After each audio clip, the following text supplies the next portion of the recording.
নমস্কার, আপনাদের সকলকে অন্নপূর্ণার রান্নাঘরে অনেক অনেক স্বাগত জানাই। আমি আপনাদের দেখাবো টমেটোর চাটনি। আমি 500 মতো টমেটো কেটে নিয়েছি এরকম পিস পিস করে, আর 500 মতো টমেটোর সাথে লাগবে 250 গ্রাম চিনি, আর একটু আমি 150 গ্রাম মতো কাজু কিশমিশ, 50 কাজু আর 50 কিশমিশ নিয়ে নিয়েছি। ফোড়নের জন্য 5 ফোড়ন আর অর্ধেক শুকনো লঙ্কা।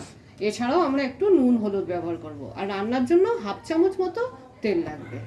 এবার আমি আপনাদের রান্নাটা দেখাবো। কড়াইতে আমি হাফ চামচ মতো তেল দিয়ে দিলাম, একদম হাফ চামচ, বেশি নয়।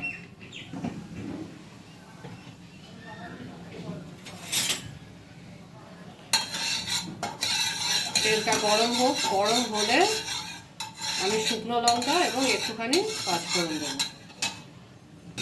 তেলটা গরম হয়ে গেছে, জানি তেলটা খুবই কম, তবুও চাটনিতে বেশি তেল লাগে না। এবার আমি শুকনো লঙ্কাটা দিয়ে দিলাম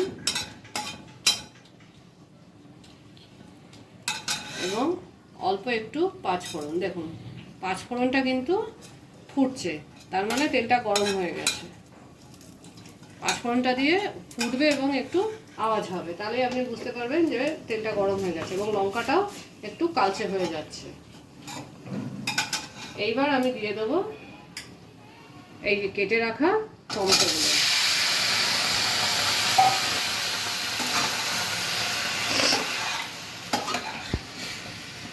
টমেটো থেকে যেহেতু অনেক জল বেরোয়, তাই আলাদা করে জল দেওয়ার দরকার নেই। এর সাথেই আমি দিয়ে দেবো নুন, অল্প পরিমাণ। চাটনিতে কিন্তু নুন হলুদ খুবই কম পরিমাণ দিতে হয়। আমি এই 500 টমেটোতে 2 চিমটি মতো নুন দিলাম।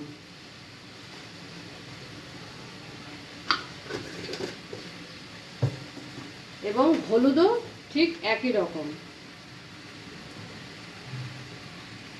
এই একটুখানি।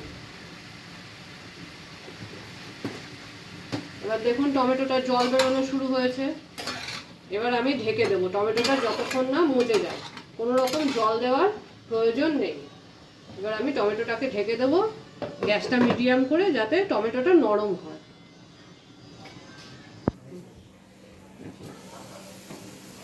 2-3 মিনিট পরে টমেটোগুলো নরম হয়ে গেছে। এবার একটু জল দিয়ে দেবো। টমেটোগুলো সব নরম হয়ে গেছে। যদি প্রথমবার দেখেন নরম হয়নি, তারপরে আবার একটু মিডিয়াম আঁচ করে ঢেকে দেবেন 2-3 মিনিটের জন্য। টমেটোটা ওপরে ডিপেন্ড করে যে ওটা কত তাড়াতাড়ি নরম হবে। এবার আমি একটু জল দিয়ে দিলাম টমেটোটা পুরোপুরি সেদ্ধ হওয়ার জন্য। টমেটোটা পুরোপুরি হতে কিন্তু 7-8 মিনিট সময় লাগবে। এবার আমি একটু জল দিয়ে আঁচটা মিডিয়াম করে ঢেকে দিলাম। 5 মিনিট পরে আমি খুলব। দেখুন টমেটোগুলো সব গলে গেছে। দেখুন টমেটোটা পুরো গলে গেছে এবং জলটাও মোটামুটি শুকিয়ে গেছে। এবার আমরা এতে চিনিটা দিয়ে দেবো।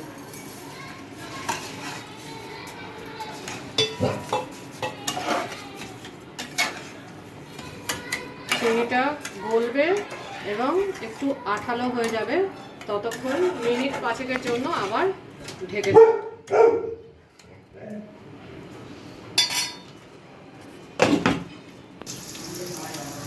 দেখুন চিনিটা গলে টমেটো মিক্স হয়ে গেছে, কিন্তু আরেকটু হবে। এখনো এটা একটু পাতলা আছে, একটু আরও হবে, হলে তারপরে আমি নামাবো। আমি গ্যাসটা কিন্তু মিডিয়ামে রেখেছি। খুব জোরে ফুটলে পুরো জল রস শুকিয়ে কড়াই লেগে যাবে, তাই গ্যাসটা মিডিয়ামে রেখেছি আর একটু শুকোবার জন্য, যাতে এটা একটু থকথকে হয়।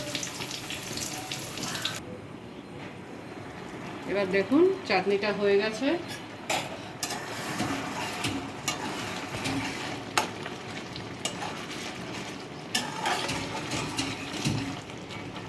ভালো একটা থিকনেস হয়ে গেছে চাটনিটা।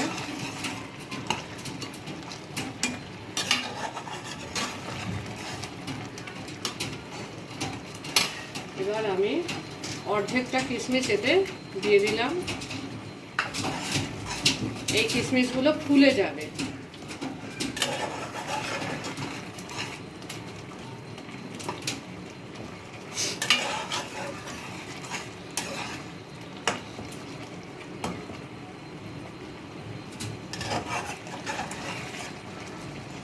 এবার একটু হোক, 1 মিনিট পরে খোলাই থাকবে, 1 মিনিট পরে আমি গ্যাসটা নিভিয়ে দেব।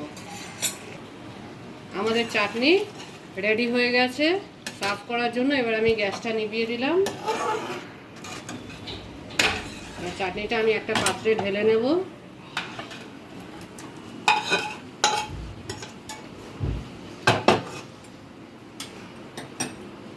এর ওপরে আমরা এই বাকি কিশমিশ এবং কাজুগুলো ছড়িয়ে দেব। আমাদের চাটনি রেডি। রেসিপিটা যদি ভালো লেগে থাকে প্লিজ লাইক শেয়ার সাবস্ক্রাইব করবেন।